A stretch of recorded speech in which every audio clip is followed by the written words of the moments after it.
So today's topic is about skin bleaching. Bad, badder, baddest. Yep, that's right, the trilogy. All bad things about skin bleaching, how it can affect you, hurt you, and it's really not the best thing to be doing to your skin. Before we get into skin bleaching and all the dangers and the harm that it can do to your body, let's take a step back and look at why and how it even became such a thing. Skin bleaching has become more and more prominent all over the world. There's no discrimination, whether you're in Asia, whether you're in Africa, whether you're in India. There's a stereotype that the lighter your skin, the more successful you may be, or the prettier you are, or the higher you'll have a chance to get a job, or whatever it is. Now, when it comes to Africa, I understand only from the aspect of the fact that you're right below the equator, okay? And in my time in Nigeria, I remember before I went, my cousin was telling me like, hey, Kathy, you're going to be black, like black. And I'm like, calm down, it's not that serious. Like, I played a lot of sports in my life. I've been in the sun. I've gotten darker, but like, I was ready to go to Nigeria and I was set, right? Like, I had my sunscreen, I had my hats, I was good, GOOD, right? Child, I get to Nigeria and the sun shows literally no mercy. It does not discriminate. It doesn't care who you are.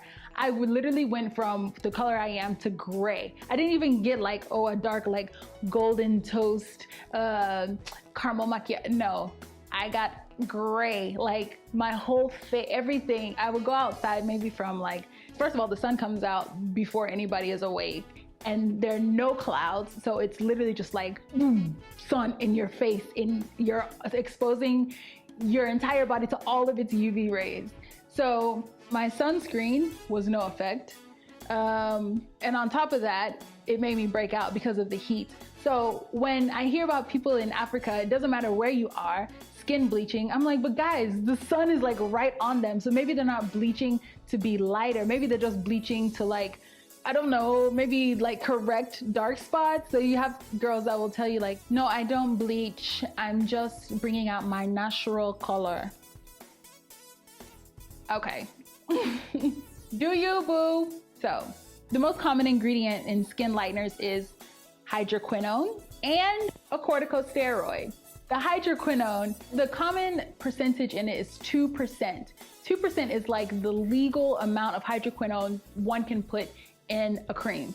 What does that mean? Let's say you buy a skin lightener or a dark spot remover cream and it has the active ingredient that says hydroquinone. It should say 2% if you're buying it over the counter. If you are getting a prescription for it, that's a little different. It may be up to 9%, which is totally fine because it's medical grade. Now, the problem I have, let me tell you, the problem I have is that in Nigeria, it's like 8-9% over the counter and it's not regulated. And I say it's not regulated because people are able to buy this over the counter and nobody's really doing anything about it because they just want to make their money. Maybe we can do something about that. I'll talk about it later in another show. So back to skin bleaching. There's a reason why they only want 2% in that cream, and that's because at really high doses, it can cause skin cancer. Makes sense, right?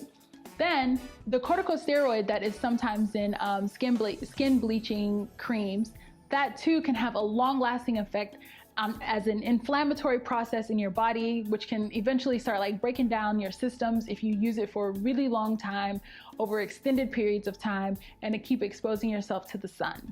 Now, because skin lighteners are part of a billion-dollar industry and people are doing it more and more and more, you really need to know the implications and the dangers of skin bleaching. Whether you decide to do it or not, hey, to each its own, but I'm here to just let you know that this is what you may be putting yourself at risk for. The first sign of over bleaching is thin skin. Now, because you're putting something on your skin for it to, and it doesn't necessarily just lighten the skin. The way it lightens the skin is it blocks It fights team melanin.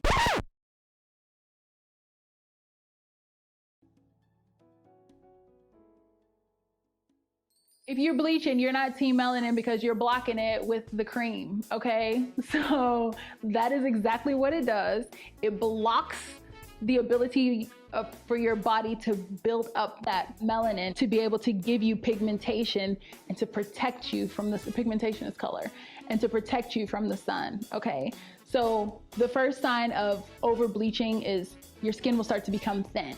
Your second sign of over bleaching is as your skin is getting thinner, you'll start to see blood vessels, maybe like red dots, your veins will start to show more, and your veins won't be blue, they'll start to look greenish. And that is because of that active ingredient that's blocking your skin, right? Number 3, body odor. Yeah, you're thinking. Bleaching can cause body odor. Why is that? That active ingredient goes through your body, goes through your kidneys. You know how like when you eat something, or maybe you, usually when you eat something and you pee or you poop it out and it smells like that thing that you ate, whether it's alcohol or something, that's the same way things work on our skin. But the problem is this active ingredient, whether it's hydroquinone, whether it's the corticosteroid, whether it's whatever it is, if it's too high, and the body has no other way to excrete it, it's going to seep through your pores. It's going to seep through wherever it can escape. So you'll be walking around smelling like, who did it? Who done it? Where is it going? Please don't bring it to me. Okay? So, and this smell, how it's been reported, is that it's like a, I don't know, like an old sweat, or like old, when a woman goes through a cycle, that kind of like smell. So I've been told. So whatever reason you have for bleaching, I just have to let you know the danger signs, okay? Thank you so much for watching. I had so much fun on today's episode. Don't forget to follow me on IG at Kathy Ifeanyi. Join the conversation. Tell me what you think about today's topic. Do you have any thoughts? Do you have any tips on how to spot a skin bleacher, or has anything bad happened to you or your friend with the dangers of skin bleaching? Let me know. Let's discuss. I could never go without loving you and leaving you. So until next time, you guys be safe. Bye.